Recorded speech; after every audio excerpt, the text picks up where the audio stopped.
between old and young, learned or unlearned, light or shadow. In the same way that a man seeing a forest does not distinguish between the kampaka, the aranda or the sala trees.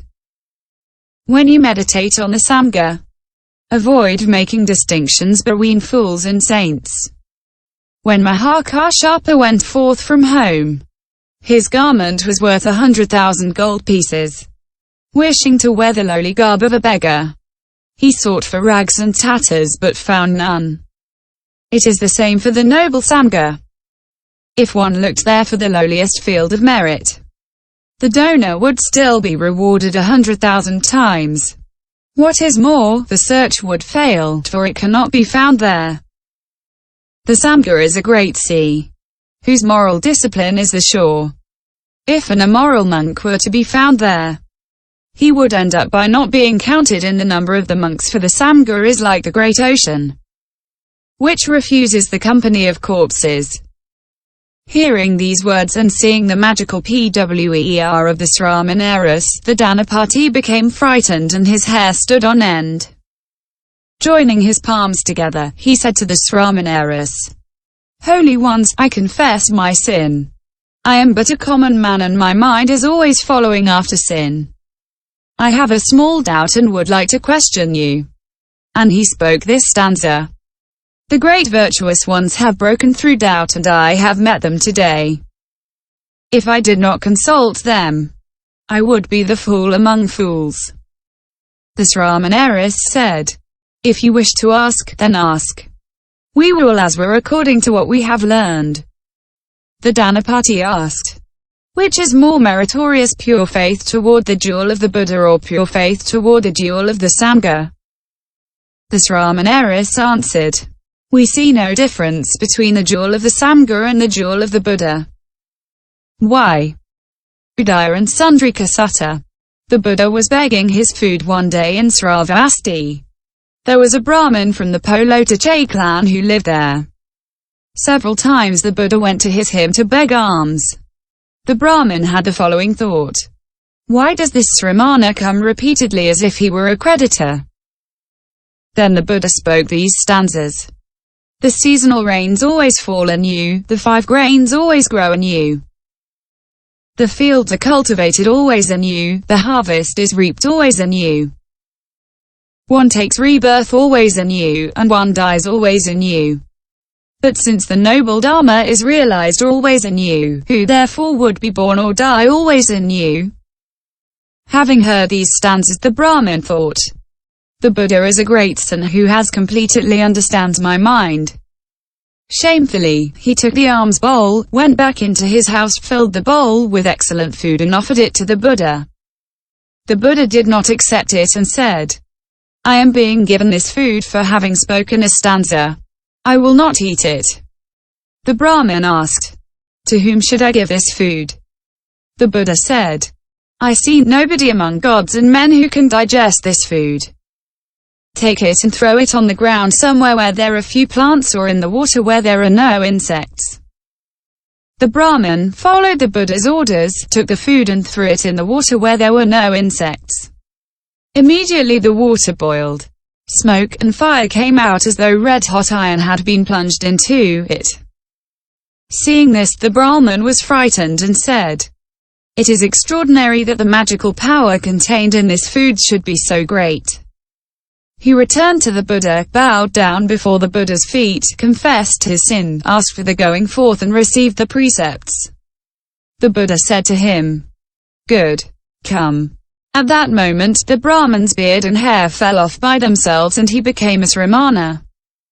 Gradually he cut through his fetters and attained the body of the arhats. Daksanavibhanga Sutra. There was also Mohokyao Tanmi who offered upper and lower precious robes, golden in color, to the Buddha. Knowing that the samgha could use them, the Buddha said to Gautami, "Give these upper and lower robes to the samgha."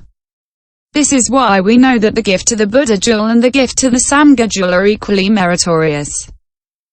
The danapati asked, if the samgha can direct and receive the gifts made to the Buddha, why did the Buddha not permit the samgha to eat the food of the Brahmin Bharadvaja? The sramaneras ASNSWE read, It was in order to bring to light the great power of the samgha. If the Brahmin had not seen that this food, put into the water, had such great magical power, he would not have known how great is the power of the samgha, but since the samgha is able to accept things offered to the Buddha, we know that the power of the samgha is great. Thus, when a master physician wants to try out a poison drug, he gives it first to a chicken. Then, when the chicken has died, he swallows the poison himself, so that we know how great is the power of the master physician. Know then, O danapati, the person who loves and honors the Buddha must also love and honor the samgha. There can be no distinction, for both are equally jewels. Then, hearing these words spoken, the danapati rejoiced and said, from today on, I, so and so, will honor with an equal mind the young and the old who have entered into the ranks of the samgha, and I will avoid making distinctions. The sramaneras said, since you honor the best field of merit with faith, you will before long attain bodhi. Why? The learned, the virtuous, the sages and the ecstatics all enter into the ranks of the samgha, like the 10,000 rivers flowing into the sea. Just as all the plants and the medicinal herbs grow on the snowy mountain, just as the 100 grains and all the bushes grow on the earth, so all good people are found in the ranks of the samgha.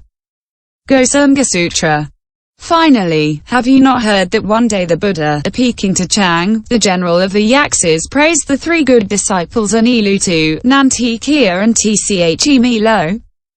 The Buddha said to Durga, if the entire world with its gods and men thinks about these three sons of noble family with faith, it will obtain immense benefits during the long night. It seems that it would be better still to honor the samgha, for these three men did not constitute a samgha. And if the Buddha attributes such fruits to recollecting these three men, then how much more fruitful still to recollect he also her with pure faith. This is why, O danapati, one should recollect the samgha with all of one's strength. A stanza says, this group of holy people is a formidable army. It destroys King Mara, our enemy. It is our companion on the way to nirvana. Thus the sramaneras explained the holy qualities of the samgha to the danapati in many ways.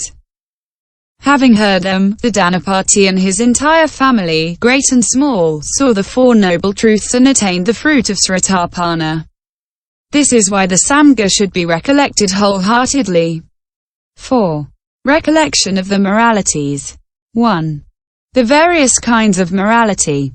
There are two kinds of morality. I. Impure morality. E. Pure morality. Firstly, impure morality is of two kinds. I. The morality of discipline. E. The morality connected with the meditative stabilizations. During his early practices, the yogin recollects these three kinds of morality. Having practiced all three, then he recollects only the pure morality.